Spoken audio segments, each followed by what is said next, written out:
Hello students, welcome to achievers classes. और tag line is believe to achieve. और आज जो है हम लोग चैप्टर 4 जो है डिस्कस करने वाले हैं, बी हाइव का अ ट्रूली ब्यूटीफुल माइंड। ये जो है ऑटोबायोग्राफी है अल्बर्ट आइंस्टाइन का। और इस चैप्टर को पहले पॉइंट्स में समझने का कोशिश करेंगे। आप एक बार इस चैप्टर को जो है बुक में रीड भी कर लीजिएगा, क्योंकि this is the most important chapters of your text book. अब स्टार्ट करते हैं, देखते हैं क्या पॉइंट्स बताए गए हैं। ठीक है, तो पॉइंट्स जो लिखे हैं, लिखा है a truly beautiful mind is a summary of biography of the famous scientist Albert Einstein. ठीक है, तो हमें याद रखने की जो एल्बर्ट आइंस्टाइन है, ठीक है, उनका समरी जो है इस चैप्टर में दिया गया है। आइंस्टाइन जो है, इन्होंने थ्योरी ऑफ रिलेटिविटी दिया था। थ्योरी ऑफ रिलेटिविटी होता है E=mc²। ठीक है, सापेक्षता का सिद्धांत कहा जाता है इसे हिंदी में। नेक्स्ट है the chapter describes Einstein's life and personality. ये चैप्टर जो है आइंस्टाइन की लाइफ और पर्सनैलिटी को डिस्क्राइब करता है। इसके अलावा the chapter is based on the theme that great man are not born with special science. ठीक है, मतलब ये है कि इस चैप्टर में जो है कुछ ऐसी बातें बताई गई हैं। ये बोला गया है कि जो महान व्यक्ति होते हैं वो हमेशा कुछ खासियत के साथ पैदा नहीं होते हैं। Albert Einstein was born on 14 March 1879। Albert Einstein जो है वो 14 मार्च 1879 को जो है उनका जन्म हुआ था जर्मन सिटी में, जर्मन सिटी ऑफ अल्म में। ठीक है, एल्म भी बोलेंगे, अल्म भी बोल सकते हैं। His mother thought him to be a freak. उनकी माता सोचती थी कि वो जो है एक बहुत ही कम गुणवान बच्चे होंगे, मतलब उनके अंदर क्षमताएं कम होंगी। His head was very large, और बचपन में उनका सर जो है वो बहुत बड़ा था। He loved mechanical toys and learn violin at the age of 6। इन्हें मैकेनिकल टॉयज़ काफ़ी पसंद था और ये मात्र 6 साल की उम्र में वायलिन बजाना सीख गए थे। He did not like school regimentation and left the school. इन्हें स्कूल का जो रेजिमिनेशन है, मतलब स्कूल का जो माहौल है, वो पसंद नहीं था, इसलिए उन्होंने जो है स्कूल छोड़ दिया। He married Mileva Maric but soon they got divorce. ठीक है, इनका जो शादी है वो माइलिवा मैरिक के साथ हुआ, लेकिन जल्द ही इनका डाइवोर्स हो गया। Next, in 1900 at the age of 21 he was a university graduate. ठीक है, 21 ईयर्स में जो है वो यूनिवर्सिटी ग्रेजुएट हुए। इन 1905 Einstein papers were on the special theory of relativity. यहाँ पे क्या है, पेपर्स है, पेपर्स मतलब डॉक्यूमेंट्स, रिसर्च। ठीक है, तो आइंस्टाइन के जो पेपर्स थे were on the special theory of relativity. तो ये जो पेपर उन्होंने बनाए थे स्पेशल थ्योरी ऑफ रिलेटिविटी के ऊपर थे। 10 year later he published his general theory of relativity. उसके बाद उन्होंने अपना जनरल थ्योरी ऑफ रिलेटिविटी का जो है कॉन्सेप्ट दिया। He received the Nobel prize in 1921। उन्हें 1921 में नोबेल प्राइज़ मिला। इंपॉर्टेंट क्वेश्चन है। He moved to US in 1933 when Nazis came to power in Germany. जब यूएस में वो मूव कर गए 1933 में, उस समय जो है नाजीज जो है जर्मनी में पावर में आ गए थे। He died in 1955 at the age of 76, और 76 की उम्र में जो है उनकी मृत्यु हो गई। तो ये सारे मेन पॉइंट्स थे इस चैप्टर के। अब ध्यान से देखते हैं क्वेश्चंस क्या है। पहला क्वेश्चन है हमारे पास कि जो आइंस्टाइन है, when was Einstein was born. Einstein जो है वो कब पैदा हुए थे, तो वो पैदा हुए थे 14 मार्च 1879 को। ऑप्शन बी जो है हमारा वो सही आंसर होगा इसका। उसके बाद देखेंगे next, Albert was Einstein born in the city of Ulm. Ulm city कहाँ पे है, जर्मनी में। What did Albert Einstein's mother thinking of. Mummy उनकी सोचती थी कि मेरा बेटा जो है वो एक फ्रीक है, मतलब कि थोड़ा कमज़ोर है। ठीक है, नेक्स्ट है हमारा क्वेश्चन नंबर 3 हो चुका। Question number 4, Albert Einstein had appear dash to his mother. ठीक है, उनका जो सर था वो थोड़ा सा बड़ा दिखाई देता था। ठीक है, उनकी माँ को ऐसा लगता था कि इनका सर थोड़ा बड़ा है। उसके बाद who could not talk at the age of 2.5। 2.5 साल की उम्र में भी आइंस्टाइन जो है वो बात नहीं कर पाते थे ठीक से। Albert Einstein could not talk even at the age of 2.5 होगा यहाँ पे, है ना। ए नंबर जो है वो करेक्ट आंसर होगा। 2.5 साल की उम्र तक जो है वो नहीं बोल पाते थे। 7 number, when was Albert Einstein learn to speak he uttered the word. जब आइंस्टाइन जो है बोलना सीखे तो एक वर्ड को वो कितनी बार कहा करते थे, वो एक वर्ड को 2 बार कहा करते थे। What did Albert Einstein's playmates call him. Albert Einstein के स्कूल में जो उनके प्लेमेट्स थे वो उन्हें क्या बुलाते थे, उन्हें बुलाते थे ब्रदर बोरिंग। ठीक है, उन्हें जो है ब्रदर बोरिंग कहा जाता था। यहाँ देखिए कंफ्यूज करने के लिए बोरिंग ब्रदर लिखा है, ब्रदर बोरिंग कहा जाता था उनको। Albert Einstein love to play with. Albert Einstein को मैकेनिकल टॉयज से खेलना बहुत अच्छा लगता था। What was the name of Albert Einstein's new born sister, जो अल्बर्ट आइंस्टाइन की न्यू बॉर्न सिस्टर थी उसका नाम क्या था, उसका नाम था माजा। ठीक है, नेक्स्ट है हमारा क्वेश्चन नंबर 11। क्वेश्चन नंबर 11 जो है वो है who said about Albert Einstein he will never make a success at anything. Albert Einstein को किसने कहा था कि वो किसी भी फील्ड में जो है कोई भी सक्सेस नहीं कर पाएंगे। अल्बर्ट आइंस्टाइन के जो हेडमास्टर थे उन्होंने ये बात उनसे कही थी। ठीक है, आगे चलते हैं हम। whom did the headmaster say about Albert Einstein he will never make a success at anything। ये बात अल्बर्ट आइंस्टाइन को हेडमास्टर ने कही। ठीक है, लेकिन किसके सामने कही, तो अल्बर्ट आइंस्टाइन की मदर को ये बात बताई थी, है ना। नेक्स्ट है when did Einstein begin to learning to play violin. ठीक है, अल्बर्ट आइंस्टाइन जो है कितने की एज में वायलिन बजाना सीखे, अभी मेन पॉइंट्स में हमने डिस्कस किया था, जब एट द एज ऑफ 6 जो है वो वायलिन बनाना सीखे, बजाना सीखे। ठीक है, नेक्स्ट है हमारा next what did Albert Einstein's mother want him to become. उनकी माँ जो है वो क्या चाहती थी कि आइंस्टाइन क्या बने। ठीक है, तो उनकी माँ चाहती थी कि आइंस्टाइन एक वायलिनिस्ट बने, वायलिन बजाएं। Albert Einstein hated the schools dash and often clashed with teachers. School का जो तरीका था, तौर तरीका, उससे उन्हें बहुत ज़्यादा प्रॉब्लम होती थी, regimentation. At the age of dash Albert Einstein left the school. कितने साल की उम्र में उन्होंने स्कूल छोड़ दिया, जब वो 15 साल के हुए उन्होंने स्कूल छोड़ दिया। Where was Einstein's high school. High school जो है आइंस्टाइन का कहाँ पे था, म्यूनिच नाम का एक प्लेस है जर्मनी में, वहाँ पे आइंस्टाइन का हाई स्कूल था। Einstein was highly gifted in dash and interested in dash. Einstein जो है किस चीज़ में गिफ्टेड थे, गिफ्टेड का मतलब होता है जिसमें महारत हासिल होता है, एक बार में चीज़ों को देखेंगे तो उन्हें सब समझ में आ जाएगा, नई चीज़ें बना लेंगे। तो वो जो है मैथमेटिक्स में गिफ्टेड थे और फिजिक्स में इंटरेस्टेड थे। ठीक है, तो यहाँ पे होगा मैथमेटिक्स और यहाँ पे होगा फिजिक्स। नेक्स्ट है हमारा after finishing school Einstein decided to study eight.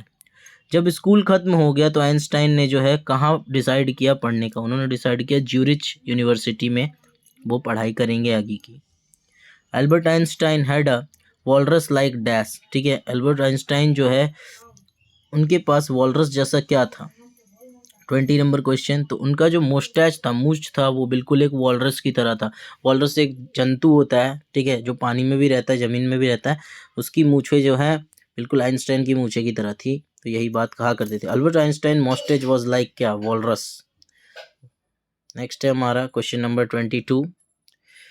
When was Einstein's famous paper of what was Einstein's famous paper of 1905। Einstein का जो फेमस पेपर था 1905 का, वो कौन सा पेपर था, special theory of buoyancy, theory of gravity, उसके बाद है स्पेशल थ्योरी ऑफ रिलेटिविटी या स्पेशल थ्योरी ऑफ एक्टिविटी। उन्होंने स्पेशल थ्योरी ऑफ रिलेटिविटी दिया था, है ना, जो होता है E=mc²। ठीक है, जहाँ m जो है मास ऑफ द पार्टिकल होता है और c जो है speed of light in vacuum और स्पेस एयर होता है। ठीक है, नेक्स्ट चलते हैं 23 नंबर। 23 नंबर है Albert Einstein died in 1955 at the age of 76 की एज में जो है आइंस्टाइन की मृत्यु हो गई, देहांत हो गया उनका। नेक्स्ट है 24। आइंस्टाइन क्या थे, साइंटिस्ट थे, तो बच्चा बच्चा बता सकता है। Albert Einstein was a university graduate in the year. Albert Einstein किस ईयर में यूनिवर्सिटी ग्रेजुएट हुए, 1900 में, 1900 में यूनिवर्सिटी से ग्रेजुएट हुए। What was the age of Albert Einstein when he was a university graduate, 21 years उनका एज था। When did Albert Einstein secure a job as a technical expert in the patent office in Bern. ठीक है, तो Albert Einstein जो है technical officer के तौर पे उनका जो जॉब है वो कब लगा था, ये पूछा गया है। तो 1902 में जो है उनका जॉब लगा था। In which year Einstein general theory of relativity was published. किस ईयर में आइंस्टाइन का general theory of relativity publish हुआ था, 1915 में पब्लिश हुआ था। When did Einstein get the Nobel prize. उन्हें नोबेल प्राइज़ कब मिला, उन्हें नोबेल प्राइज़ मिला 1921 में। ठीक है, मतलब पब्लिश के होने के 6 साल बाद। Einstein was remembered as. ठीक है, आइंस्टाइन को किस तौर पे रिमेंबर्ड करते हैं, वर्ल्ड सेंट के तौर पे, वर्ल्ड सिटीजन के तौर पे, उसके बाद वर्ल्ड पोएट के तौर पे, किस चीज़ के तौर पे जो है उन्हें रिमेंबर किया जाता है, उन्हें वर्ल्ड सिटीजन के तौर पे रिमेंबर किया जाता है। What was Einstein's famous theory, उनका फेमस थ्योरी था थ्योरी ऑफ रिलेटिविटी। नेक्स्ट है हमारा which statement is not true about Albert Einstein. कौन सा स्टेटमेंट जो है वो अल्बर्ट आइंस्टाइन से रिलेटेड नहीं है। He was born on 14 March 1879, true statement है। His playmates called him brother boring, ये भी ट्रू है। He was gifted in mathematics and interested in physics, ये भी ट्रू है। He was married only once, Albert Einstein जो है वो उनकी शादी एक बार नहीं हुई थी, है ना, इनकी जो शादी है वो 2 बार हुई थी, तो इसीलिए ये जो है गलत बात है, यहाँ पे गलत लाइन नहीं है। Albert Einstein was born in, Albert Einstein जो है बॉर्न एज, ये किस तौर पे पैदा हुए थे, मतलब जब ये पैदा हुए थे तो ये कैसे थे, ये पूछा गया है। पहला हमारा ऑप्शन है an genius boy, a normal boy, an abnormal boy, या फिर ए ट्रूली ब्यूटीफुल माइंड। तो एन एबनॉर्मल बॉय, ठीक है, ये जो है असाधारण थे, इनका सर जो है जनरली दूसरे बच्चों के कंपैरिजन में काफ़ी बड़ा था। नेक्स्ट करेंगे अगला question, question number 34। Question number 34 है हमारा, for which subject was Einstein awarded the Nobel prize, किस सब्जेक्ट में उन्हें नोबेल प्राइज मिला, उन्हें फिजिक्स में नोबेल प्राइज मिला था। Whom did Albert want to marry right after finishing studies, Albert जो है किससे शादी करना चाहते थे पढ़ाई समाप्त होने के बाद, ठीक है, तो वो जो है मिलेवा से शादी करना चाहते थे। When did Nazis came to power in Germany, कब जो है नाजीज पावर में आए जर्मनी में, 1933 में जो है वो पावर में आए। What abnormality did Einstein suffer from in his childhood, ठीक है, मतलब कि किस एबनॉर्मेलिटी से आइंस्टाइन सफ़र कर रहे थे चाइल्डहुड में, learning disability, speaking disability, walking या सोशल। जनरली वो एक चीज़ को 2 बार बोला करते थे, तो वो जो है स्पीकिंग डिसेबिलिटी था उनका। नेक्स्ट है आइंस्टाइन जो है 38 नंबर क्वेश्चन, 38 नंबर क्वेश्चन यहाँ हाइड हो गया है, एक्चुअली यहाँ नंबर्स आ गए कुछ, ठीक, तो 38 नंबर क्वेश्चन जो है इसको आपको ये देखना है कि when did Albert Einstein got married, मतलब कि एल्बर्ट आइंस्टाइन जो है उनका शादी कब हुआ, तो 1903 में जो है इनका शादी, 1903 में इनका शादी हुआ था, ठीक। Einstein hated school regimentation, what does the statement speak about them, Einstein को स्कूल का माहौल अच्छा नहीं लगता था, ये उनकी किस कला के बारे में बताता था। He like the rules and regulations of the school, he did not like the rules and regulation, उन्हें रूल रेगुलेशन ज़्यादा पसंद नहीं थे स्कूल के। आगे नेक्स्ट है 40 number, when did Einstein get divorce from Mileva, Einstein को मिलेवा से डिवोर्स कब मिला, शादी हुआ 1903 में, उसके बाद जो डिवोर्स हो गया 1919 में। 41, when did the famous paper of Einstein special theory of relativity get published, ये बहुत इंपॉर्टेंट क्वेश्चन है, कब पब्लिश हुआ था, कब नोबेल मिला था, ये सारी चीज़ों को ध्यान रखना है आपको। तो 41 जो है इसका करेक्ट आंसर होगा 1905 में, मतलब शादी के ठीक 2 साल बाद जो है आइंस्टाइन का पेपर पब्लिश हुआ था। The theory of relativity give us the major formula of E equals to MC square, इसको हम शुरू में ही बता चुके हैं आज। नेक्स्ट हमारा है Einstein proved his theory by taking to what, Einstein ने अपनी थ्योरी को किस तरह से प्रूव किया था, ठीक है, तो आइंस्टाइन जो है ये अपनी थ्योरी को क्लॉक्स के माध्यम से प्रूव किया था। इन्होंने जो है जनरली जो स्पेशल थ्योरी ऑफ रिलेटिविटी होता है, जो भी बच्चे BSc फिजिक्स लेके आगे पढ़ते हैं उन्हें ये चैप्टर पढ़ना होता है, जिसमें जो है हम फ्रेम्स के बारे में पढ़ते हैं और ये समझते हैं कि अगर हम किसी ऑब्जेक्ट को रुक कर देख रहे हैं और मूव करते हुए देख रहे हैं, तो रुक कर देखने में जो समय लगा होगा और मूव करते हुए देखने में जो समय लगा होगा, दोनों समय जो है अलग अलग होता है, और मूव करते हुए हम उस चीज़ को जनरली कम समय में देख पाते हैं, ठीक है, ये चीज़ें होती है जिसे जनरली हम टाइम डायलेशन का नाम भी देते हैं, तो वो फ्रेम ऑफ रेफरेंस अलग टॉपिक्स है फिजिक्स में। नेक्स्ट है हमारा 44 number, how many sons did Einstein है, मेलिविया के साथ कितने बच्चे आइंस्टाइन के हुए थे, तो ये होगा उनके जो है 2 बच्चे हुए थे। What proved Einstein's theory to general relativity in 1919, तो कौन सी वो घटना थी जिसने जो है उनकी थ्योरी ऑफ रिलेटिविटी को प्रूव कर दिया था। 45 नंबर, तो वो जो है वो कह सोलर एक्लिप्स की जो घटना है वो प्रूव किया था। Einstein's wrote a letter to the American president named, Einstein ने किसे जो है एक लेटर लिखा था, कौन से प्रेसिडेंट को लेटर लिखा था, ये पूछा गया है। उन्होंने फ्रैंकलिन डी रूजवेल्ट को जो है लेटर लिखा था, ये अमेरिका के राष्ट्रपति रह चुके हैं, ठीक है, ही हैड बीन ये president of USA। What was the impact of the public missive to United Nations, ठीक है, पब्लिक मिसिव का यूनाइटेड नेशंस पे क्या असर पड़ा, ठीक है, तो ये जो है पब्लिक मिसयूज क्या है कि आइंस्टाइन ने जो भी चीज़ें बनाई थी उस चीज़ों का मिसयूज हो रहा था और इस चीज़ से आइंस्टाइन जो है खुश नहीं थे। तो इसीलिए क्या हुआ, they stop developing atomic bombs, उन्होंने जो है एटम बॉम्ब्स बनाना बंद कर दिया। ये है हमारा, ठीक है। 48 नंबर क्वेश्चन देखेंगे। 48 नंबर है, what does the word massive mean. Massive mean का मतलब क्या होता है? मिसिव जो होता है ये एक तरह का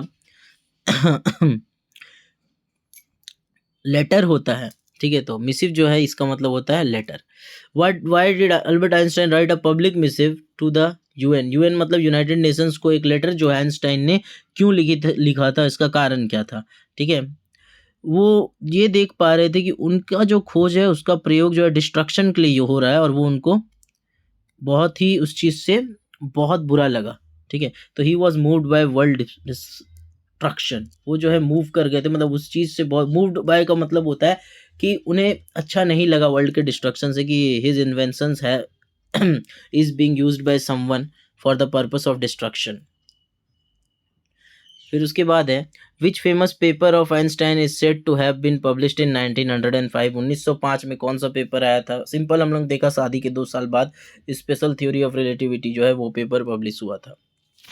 तो आई होप आपको जो है ये वीडियो पसंद आया होगा, और इसी के साथ जो है इस वीडियो के साथ आपका चैप्टर नंबर 4 भी कंप्लीट हो गया है, और फिर जो है इसी तरह से हम लोग आगे बढ़ते रहेंगे।